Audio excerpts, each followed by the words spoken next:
जहां इंसान इंसान को गोली मार देगा?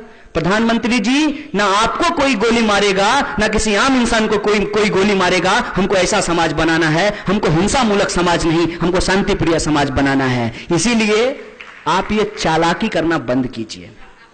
ऐसा नहीं होता है कि हमारे घर में चोरी हो गई हो और थानेदार के पास हम रिपोर्ट लिखाने जाए तो थानेदार गांव में आकर के कहे कि आप इनके घर में चोरी मत कीजिए, हमारे घर में चोरी कर लीजिए। यह काम थानेदार का नहीं होता है। थानेदार का काम है कि समाज के अंदर कुछ गलत हुआ है, उस गलत को रोकना है। अगर वो काम रोकने में सक्षम नहीं है तो आप बार बार कहते हैं कि हम बेहतर समाज बनाएंगे। बेहतर समाज बेहतर नैतिक मूल्यों से बनता है। अगर आप अपने आप को इस देश का सबसे बेहतर नेता बनाना चाहते हैं तो लीजिए जिम्मेवारी लाल बहादुर शास्त्री की तरह। जब वो रेल मंत्री थे, रेल की दुर्घटना होने पर इस्तीफा दे दिया था। अगर आपसे देश नहीं संभल रहा है, अगर गौ रक्षकों के नाम पे दलितों की हत्या की जा रही है, मुसलमानों को मारा जा रहा है, कश्मीरियों को मारा जा रहा है, दीजिए इस्तीफा। ये एक नैतिकता का सवाल है। ये मैं सवाल आपसे खड़ा करना चाहता हूं। और जब यह सवाल आपसे पूछा जाता है तो आप कहते हैं कि विद्यार्थियों को राजनीति नहीं करना चाहिए। सही बात है, हम राजनीति करने के लिए यहां नहीं हैं।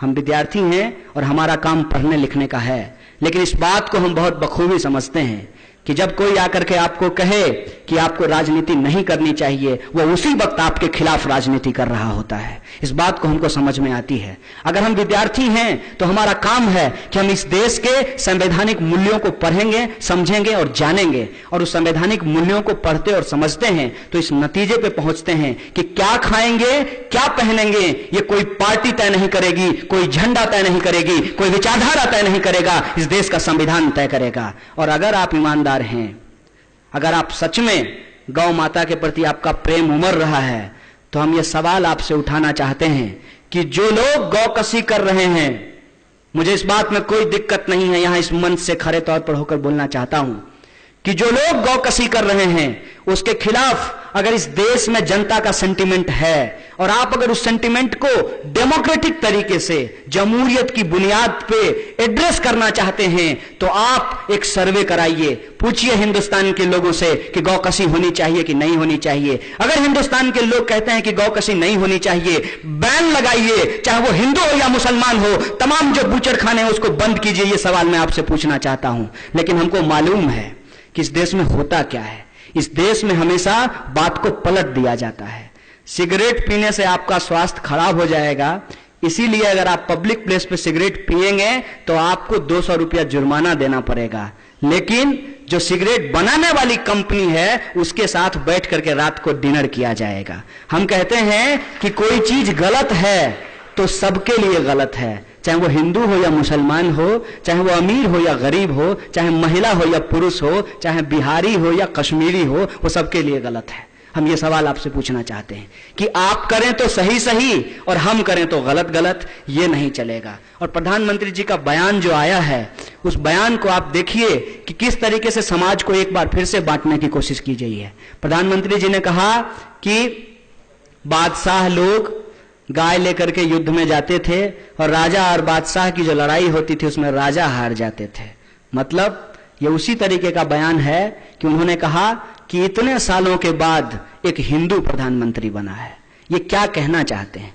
ये कहना चाहते हैं कि इस देश के अंदर जो मुसलमान हैं वो मुसलमान इस देश के नहीं हैं। मोदी जी, मालूम है कि आप इतिहास में फेल हो गए थे और आपकी डिग्री फर्जी हो ना हो, आपका मार्कशीट जो आया है उसमें साफ साफ पता चलता है कि आप इतिहास के बड़े कमजोर विद्यार्थी रहे हैं। फेल होना कोई गलत बात नहीं है, हम भी फेल होकर के पास हो जाते हैं। लेकिन गलत बात यह है कि जब आप इतिहास को गलत तरीके से प्रस्तुत करने की जिम्मेवारी उठा लेते हैं। हमारे यहाँ एक बात कही गई है कि सोए इंसान को जगाया जा सकता है, जो सोने का नाटक कर रहा हो उसका आप क्या कर लीजिएगा। तो जो इतिहास ना जानता हो उसको इतिहास बताया जा सकता है, और जिसने इतिहास तोड़ने की जिम्मेवारी ले ली हो उसको आप इतिहास नहीं बता सकते हैं। तो मैं उनको इतिहास जब बताता हूं तो उनको नहीं, इस देश की जनता को बताता हूं कि इस देश के अंदर राजा हिंदू हो या मुसलमान हो, उसने शासन किसी भी प्रजा के ऊपर किया है और शोषण किसी भी प्रजा के ऊपर किया है। राजा का धर्म मायने नहीं रखता, राजा का शोषण मायने रखता है। इसीलिए राजा के धर्म के आधार पे आज प्रजा के ऊपर अत्याचार करना बंद कीजिए। बाबर की गलतियों का सजा जुम्मन मियां से नहीं लिया जा सकता है। और ये जो समाज की संकल्पना है, इस संकल्पना को हमको बार बार जिंदा करना है और इतिहास को जो तोड़ मरोड़ करके पेश करने की कोशिश की जानी है, तो हमको उस सेक्युलर क्रेडेंशियल को बचाना है, उसको क्लेम करना है, जिसके इतिहास में यह बात निकल करके आई थी कि जब हिंदुस्तान के अंदर चुनाव हुआ था तो मुस्लिम लीग हार गई थी और कांग्रेस को लोगों ने वोट करके जिताया था। इसीलिए इस देश के अंदर जो मुसलमान रहे हैं वो इस मिट्टी के हैं, यही के हैं, और इनको आप बाहरी बता करके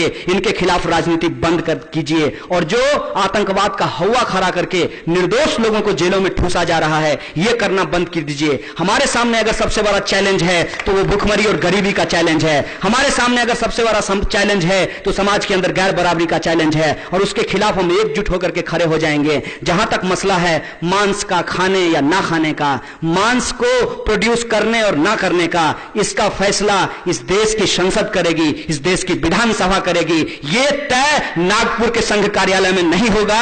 अगर यह होगा तो देश के संविधान के हिसाब से होगा, मनुस्मृति के हिसाब से नहीं होगा। इन्हीं शब्दों के साथ आप तमाम लोगों को एक बार पुनः शुक्रिया अदा करते हुए अपनी बात को खत्म करना चाहता हूं। शुक्रिया। इनकलाब जिंदाबाद।